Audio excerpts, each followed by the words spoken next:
In fact, Pooja, when you were speaking to some of the environmentalists and conservationists in Kuno, there were some apprehensions about the leopard, the tiger at Ranthambore and the cheetahs. Can they coexist, or would that be a threat? Especially leopards and tigers for these cheetahs, hyenas and dogs, dogs hunting in packs, a big threat for these cheetahs. That's right, Gaurav. So basically, the Kuno National Park is actually a project that was introduced for the Asiatic lions, and that could not really go through. It was not something that eventually panned out, and that's why the critics have said, well, if it was for the lions, why are you bringing the cheetahs in?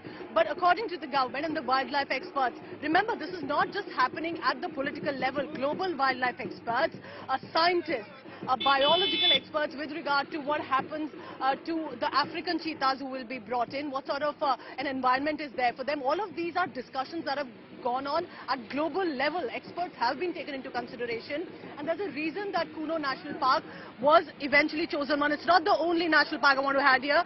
Madhya Pradesh, Rajasthan, both states had several national parks, and others were also checked. Eventually, given the climate, weather, the land, and perhaps the dangers against them, they were then chosen for this in Madhya Pradesh. But can you look, if my colleague Himanshu will slightly zoom in, onlookers have already started to arrive. The police have to right now tell them to go, that the place is not okay, but Dhol Dhamaka dance by the residents have already started, and it's a celebration for them. It's a moment of hope. Of course, there is a debate of what really it means, and only years will tell how this project pans out. But for the onlookers here, for the local residents, they're looking at something better for themselves.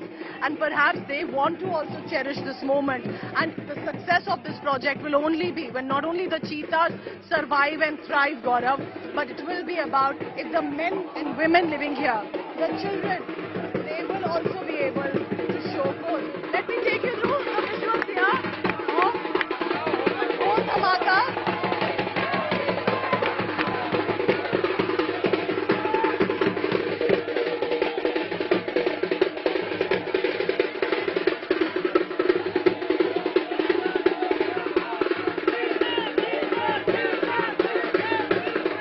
So that's, as you can see, perhaps all the action is not just inside the park, Gaurav, but even outside here at the Kuno National Park. Over to you back in the studio.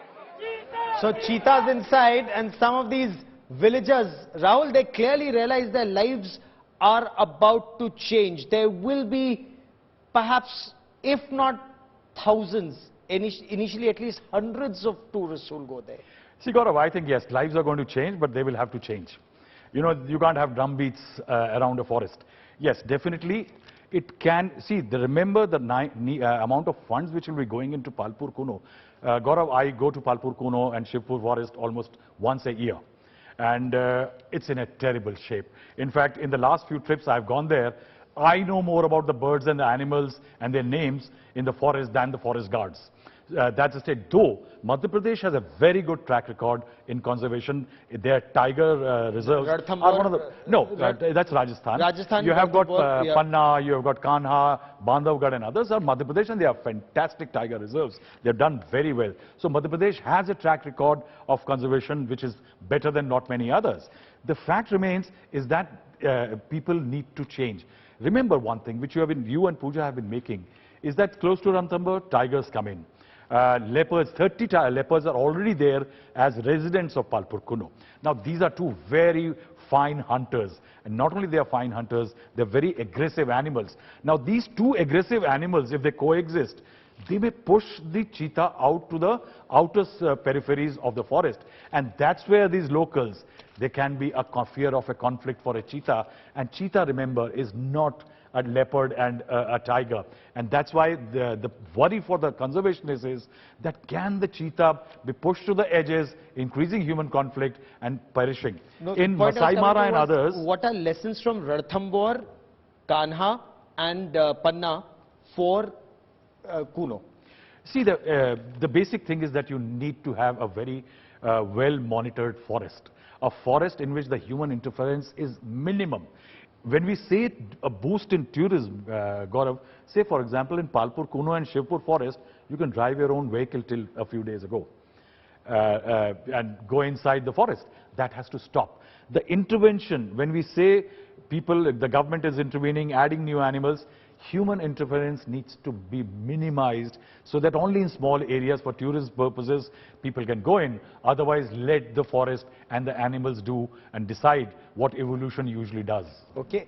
Pooja, do we have an idea how long does the first phase of this exercise of monitoring remain? Of course, in these images now, apart from the Chief Minister and the Prime Minister, you also have the Environment Minister, Bhupendra Yadav, on stage, and perhaps very, very critical role for the three to play to ensure that this pilot project is successful, Pooja.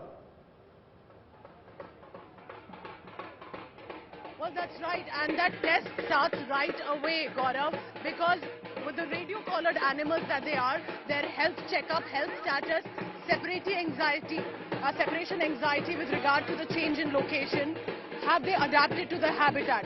Will they be able to prey on the available prey base that is available to them in the enclosures right now? Now, this is a boma, it's not a cage. It is an enclosure where they will be able to move around, possibly run around for a while as well. But here, their test begins today. Celebration, yes, for the local villagers, for the government that they've managed to get the first batch. But the test begins from today itself. And they're looking at the next 1 month specifically.